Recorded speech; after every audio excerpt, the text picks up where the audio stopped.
Is he here? No, he bottled it. He was supposed to The come on, but manager? he's bottled it, the manager. Their manager had the audacity to say that people were thanking them for bringing this to their attention. Yeah. Now, you'd have to be deaf, dumb or blind, living in America, not know what's going on in the Middle East. Yeah, well, let's play a clip from that manager. Before any Fox News or before any Sharon Osbourne or before Keir Starmer and all your politicians coming out slating Kneecap, we got a message from an extremely well-known person in the music industry offering us to travel to America and to be educated on the Middle East, which we basically responded, go fuck yourself. So it was never, to them it was about, can we bring you into the camp, and if we can't, we're going to try and shut you down and kill you. And they failed. Next up we have Dan Lambert, who is the manager of a band you may have heard of called Kneecap. He is the COO, wait till he gets up here. The COO of Bohemian FC. He's a former advisor to Ireland at the United Nations. He may not be, so he says, a media expert, but you can imagine that he has had to deal a lot with the media. So, Dan.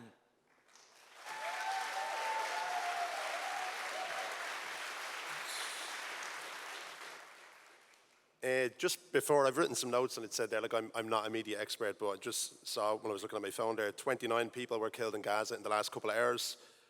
Thankfully, RTE, the Irish state broadcaster, reported that this is from Gaza health officials and don't attribute the word Hamas to anything coming out of the health services in Gaza, and it just shows, you know, the differences in how things are reported.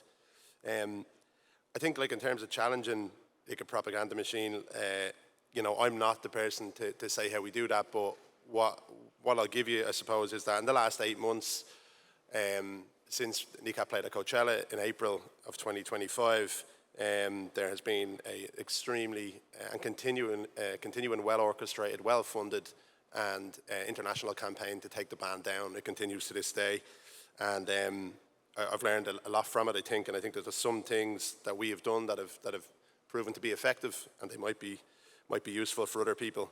The point I said a second ago, like, when in Ireland, you can watch the BBC or listen to the BBC, and I listen to the BBC Radio 6 to listen to music. I think it's a great music station.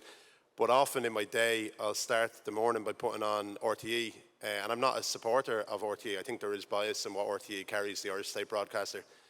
And even notwithstanding the bias that they have, the difference in what I hear reported in the morning between RTE and BBC, I might as well live on a different planet, because RTE actually, to a large extent, and not fully, reports facts from Gaza, and the BBC does not.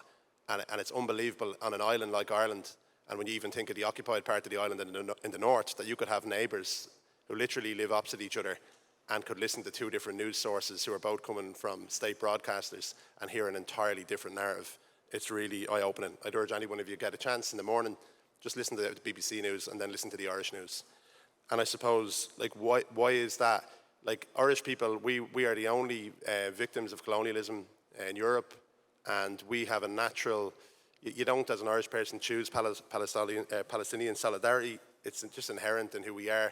On our island there's been brutal crimes, most of them committed by Britain for centuries, and I suppose there's that natural kind of understanding of what oppression looks like, of what forced famine looks like, and of what the kind of security apparatus backed up by a state can do. And thankfully in Ireland there is no vested interest in any war machine, although there's continuous efforts to try and push us into NATO. All public opinion in Ireland is that we don't want to join NATO, and that's to be celebrated.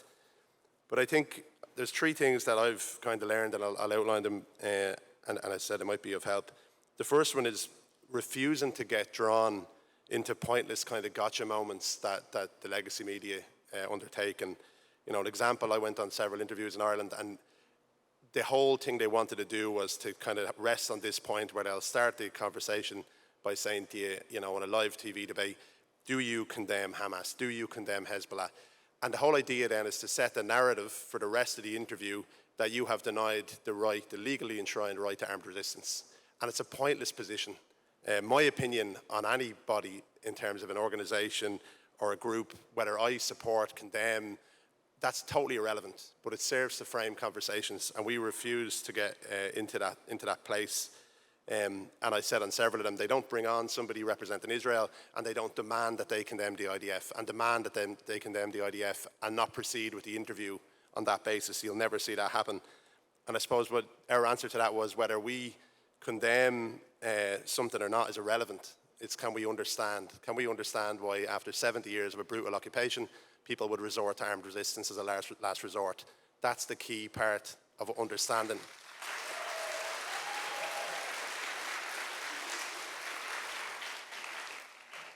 And I suppose, like, built onto that is, do we understand why somebody would be driven to armed resistance when the rest of the world continuously talks about international laws that one country can just absolutely refuse to engage with, and that's accepted by all governments in the West?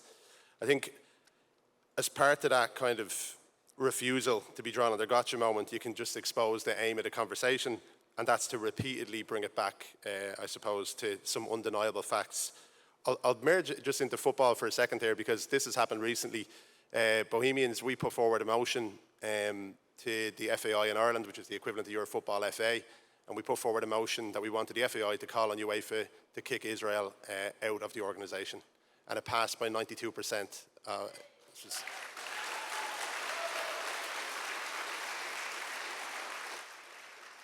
And in bringing forward that motion and lots of interviews in the last few weeks, the approach of a lot of the media was, well, there's a ceasefire. Well, there isn't a ceasefire. That's irrelevant.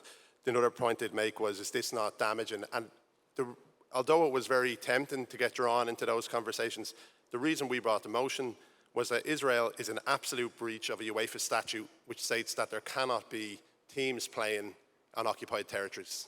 It's a very good rule, and it basically prevents, for instance, me setting up a football team in Wales and Wales playing in the Irish Premier Division. That can't happen. It can only happen with the explicit approval of both countries and with the approval of both FAs and with UEFA blessing. Right now there are 7 Israeli teams who play on occupied lands. It's an undeniable fact, and the penalty for that UEFA statute breach is expulsion. It's in the rules already. There doesn't need to be any conversation. It's just a fact. They have 7 teams playing, they have to be expelled. And the last time that was brought in was actually during apartheid in South Africa, where they were expelled immediately for practicing apartheid, and that's another part of it. But in every conversation, it was, tried to be drawn to a ceasefire, that this was somehow anti-Semitic, and none of those things are true. The fact is, there's a rule book, Israel in breach of it right now. In the rule book, there's a penalty, that's the penalty. And nobody is willing to call that out. And I think that it was frustrating in a way to say, I'm not here to speak about Gaza. I'm not here to speak about what's happening. I'm not here to speak about a ceasefire or not. Actually just here to speak about something that's quite boring, the UEFA rule. But the rule is broken. And it left nowhere for them to go. And I did an interview on RTE where they had another guy, and he tried to continuously bring it back to opinion on October 7th, opinion on genocide or not, as he wanted to go into. And I just tried to keep it to that one singular point. And it's really effective. And I think that with Kneecap, it was a total distraction. Like, essentially, we go and play Coachella, the lads go up on stage, and they say to a young audience of predominantly young Americans that the US is funding and arming a genocide, and if they stop doing that the genocide would end tomorrow.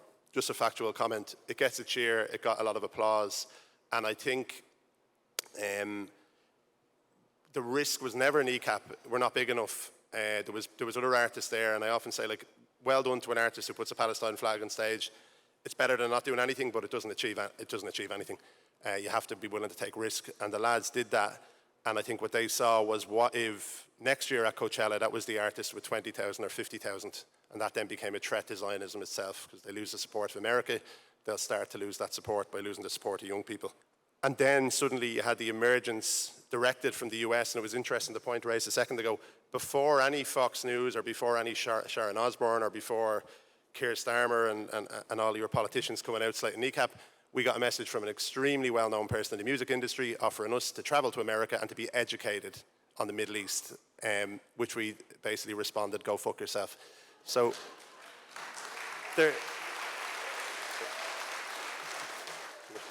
So it was never, to them it was about, can we bring you into the camp, and if we can't, we're going to try and shut you down and kill you. And they failed. And I think that the reason, and I only have a minute left here, but it's an important point, and I just want to say it for the lads and who they are. The threat that was put against the band was that we're going to remove, through the media, facilitated by the Daily Mail and lots of others and Sky News, that we are going to basically take away your ability to earn income. That doesn't bother the lads. If you walk through West Belfast, if I walk through Dublin or London, a lot of young people's heroes are on billboards as people who are famous or have resources or they've made a lot of money or have a fancy car. Walk through Belfast and the people on the side in West Belfast of the buildings are people who are probably dead, and they probably died for something that meant more than money. They stood for something. And that's what the lads stand for.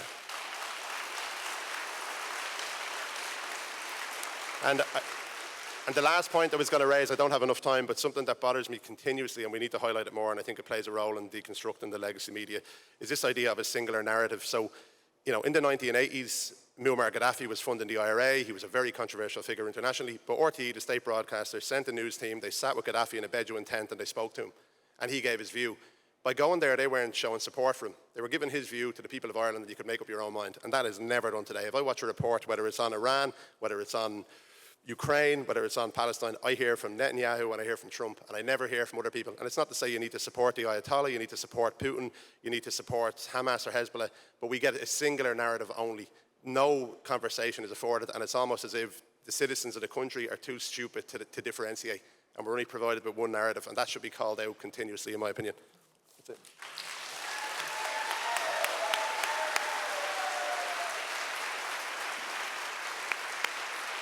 Thank you so much.